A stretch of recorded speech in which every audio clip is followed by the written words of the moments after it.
Hello students, today we discuss about new chapter of science that is disaster management. क्या कहते हैं उसे? आपत्ति व्यवस्थापन. तो सबसे पहले डिजास्टर क्या है ये समझना ज़रूरी है. तो डिजास्टर यानी क्या? Sudden event that causes large scale damage of life, property and social aspects of nation and society. That is the disaster. अचानक से क्या होता है? तो सडन इवेंट हो जाता है और उसके कारण क्या होता है? जान और माल का नुकसान होता है. उसे क्या कहते हैं हम? डिजास्टर. और उसे आपत्ति भी कहते हैं. हिंदी में उसे क्या कहते हैं? आपत्ति. तो ये जो डिजास्टर है ये दो प्रकार के होते हैं, नेचुरल एंड मैनमेड डिजास्टर. नैसर्गिक आपत्ति और दूसरी है मानव निर्मित आपत्ति. सबसे पहले हम अर्थक्वेक ये डिजास्टर के बारे में देखेंगे. So what is an earthquake? What are the effects of earthquake? तो earthquake यानी क्या? The vibrations and cracking up of the earth crust is known as earthquake. अचानक से अर्थ में क्या होते हैं? वाइब्रेशंस होते हैं और उसके कारण ज़मीन क्या होने लगती है? क्रैक होने लगती है और उसके कारण क्या आता है? भूकंप आता है. Sudden vibrations on earth and shaking of the earth surface is called an earthquake. और उसके कारण जो सेस्मिक वेव्स हैं वो क्या करते हैं? Movement of the earth surface like tremors, shaking और it goes up down. The shocks and waves form in the interior of the earth spread on the surface in all direction. और central जो रहता है earthquake का, ये किसके ऊपर रहता है? क्या है ये? Point above the EP centre on the earth surface. Now see the figure here. यहाँ पे क्या दिया है? This is the focal point और उसके ऊपर क्या है? इपी सेंटर यानी सेंटर ऑफ द अर्थक्वेक. यानी इस एरिया में जो तीव्रता है अर्थक्वेक की वो क्या होती है? ज़्यादा होती है और उसके कारण यहाँ पे यानी जो इपी सेंटर है उसके पास में जो एरिया है तो ये क्या होता है? Badly affected by the earthquake. So shocks occur due to earthquake can be mild or intensified. तो ये शॉक्स जो फॉर्म होते हैं अर्थक्वेक के कारण तो वो माइल्ड भी हो सकते हैं या सौम्य या तीव्र प्रकार के हो सकते हैं.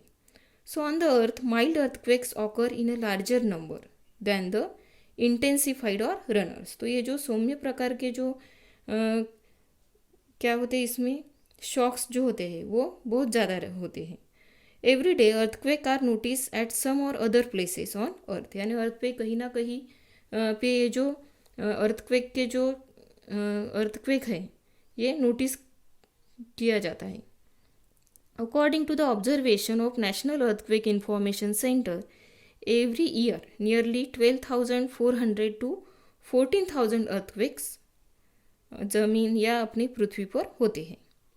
From this it is notice that earth is continuously vibrating. यानी इससे ये समझ में आता है कि हमारी जो अर्थ है ये कंटिन्यूसली क्या हो रही है? वाइब्रेट हो रही है. और ये जो मशीन है और instrument which records the earthquake उसे क्या कहते हैं? This is called as seismograph or seismometer. और जो एटेन्यूएशन है या इंटेंसिटी जो रहती है अर्थक्वेक की उसकी जो तीव्रता है वो किससे मेज़र की जाती है? The instrument which is called as the Richter scale. And this is one of the mathematical measuring unit. So effect of earthquake are mentioned below. So we study the causes and effect of earthquake. So what are the causes of earthquake? First, volcanic eruption. ज्वालामुखी का जो उद्रेक है उसके कारण भी earthquake हो सकता है. या stress of big dam on earth. बहुत बड़े बड़े डैम हमने क्या किए हैं? कंस्ट्रक्ट किए हैं for the conservation of water और उसके कारण भी क्या हो रहा है? There may be a chances of earthquake. Then mining. After that underground atomic test. बहुत बार हम क्या करते हैं? अंडरग्राउंड एटॉमिक टेस्ट करते हैं और उसके कारण भी क्या होता है? Damage to earth. Then water percolate through the cracks of the earth due to tremendous heat. The water converts into steam and the steam form tries to come out from the loosen earth surface. और उसके कारण भी क्या होता है? Earthquake होता है. यानी बहुत बार जो वाटर है वो क्रैक्स में से क्या होता है? परकोलेट होता है नीचे. और नीचे क्या है? Under the earth there is a tremendous heat और उसके कारण क्या होता है? वाटर का कन्वर्शन किस में होता है? स्टीम में. और ये जो स्टीम है वो बाहर आने की कोशिश करती है जो भी लूजन अर्थ है वहाँ से, और उसके कारण ही क्या होता है, अर्थक्वेक होता है. Then we discuss about the effect of earthquake. So loss of human beings, wild animals and pets. तो इसमें अर्थक्वेक के कारण ह्यूमन बींग्स या वाइल्ड एनिमल्स या पेट्स का क्या होता है, नुकसान होता है और damage to their life. Then economic loss at large scale, बहुत ज़्यादा इकोनॉमिक लॉस होता है. Ecosystem destruction due to loss of biodiversity. अब ये अर्थक्वेक में क्या होता है, सब उद्ध्वस्त हो जाता है और उसके कारण क्या होता है, जो इकोसिस्टम है वो भी क्या होती है, डिस्ट्रॉय होती है. Direction of flow of river, stream changes. River का डायरेक्शन चेंज होता है, स्ट्रीम्स चेंज हो जाते हैं.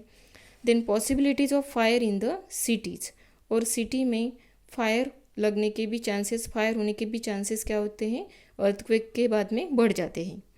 If there is a earthquake at the bottom of ocean, it may create tsunami waves and thereby large scale destruction of coastal region. अगर ये earthquake ocean के bottom में है होता है तो क्या होता है, उससे क्या होता है, इट कॉजेस सुनामी वेव्स, और उसके कारण भी क्या होता है, जो कोस्टल रीजन है उसका बहुत बड़ा नुकसान हो सकता है. Then level of water table changes, और ये अर्थक्वेक होने के कारण क्या होगा, जो हमारी ग्राउंड वाटर लेवल है वो क्या होंगी, चेंज हो जाएंगी. Then we discuss about the precaution to be taken at the time of earthquake. अब अर्थक्वेक जब होता है तो उस टाइम पे हमें क्या प्रिकॉशन लेनी चाहिए, क्या सावधानी बरतनी चाहिए. तो सबसे पहले इसमें अलग अलग कंडीशन है. जैसे फर्स्ट है, if you are at a home, अगर हम घर में हैं और तब क्या होता है, अर्थक्वेक आता है तो क्या करना चाहिए, do not get scared and instead of running here and there stand still at one place. तो उस टाइम पे अपने को बिल्कुल भी क्या नहीं करना है, घबराना नहीं है और इधर उधर भागना भी नहीं है, एक जगह पे खड़े रहना है. Either seat on the floor और बिलो द बेड और एनी अदर फर्नीचर. हमारे घर में अगर फर्नीचर है, बेड है, उसके नीचे आप बैठ सकते हो, ठीक है. If there is no table or any other shelter, अगर कौन सा भी शेल्टर नहीं है, टेबल नहीं है, तो आप क्या कर सकते हो, रूम के कॉर्नर में भी खड़े रह सकते हो. सेकंड कंडीशन है, if you are at in the vehicle or outside the house. अगर आप व्हीकल में हो या घर के बाहर हो तो क्या करना चाहिए, सेफ जगह पे अपना व्हीकल पार्क करना चाहिए या उसके अंदर, व्हीकल के अंदर बैठना चाहिए. डू नॉट वेट नियर और बिलो टॉल बिल्डिंग्स. अगर बहुत बड़ी बिल्डिंग है उसके नीचे आपको क्या नहीं करना है, वेट नहीं करना है. Avoid doing following things during earthquake. First, avoid using lift in the multi storeyed building. अगर बहुमंजिली इमारत है तो वो क्या करना चाहिए, क्या अवॉइड करना चाहिए, लिफ्ट अवॉइड करनी चाहिए. उससे without using lift you can go with the help of staircase. Then second, do not seat in discomfort for long. यानी बहुत देर तक आप अगर डिस्कम्फर्ट में बैठे हो तो आपको वैसे बैठना नहीं चाहिए. डू सम फिजिकल मूवमेंट, कुछ फिजिकल मूवमेंट करनी चाहिए. Third, after the earthquake there is a possibility of fire. Earthquake होने के बाद में फायर होने की संभावना बढ़ जाती है, तो इसलिए क्या करना चाहिए, carefully switch off the main electric supply. जो मेन इलेक्ट्रिक सप्लाई उसे आप स्विच ऑफ करेंगे. डू नॉट यूज़ कैंडल, उसमें आपको कैंडल, लैंटर्न या मैच बॉक्स यूज़ नहीं करना है. तो आप क्या यूज़ कर सकते हैं, टॉर्च और battery.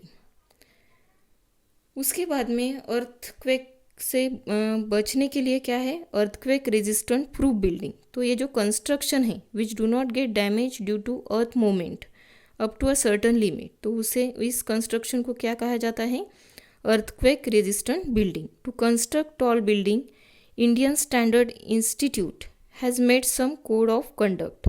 Buildings are constructed as per IS 456 and earthquake resistance construction are performed as per IS 1893 and IS 13920 of reinformed concrete structures subjected to seismic forces.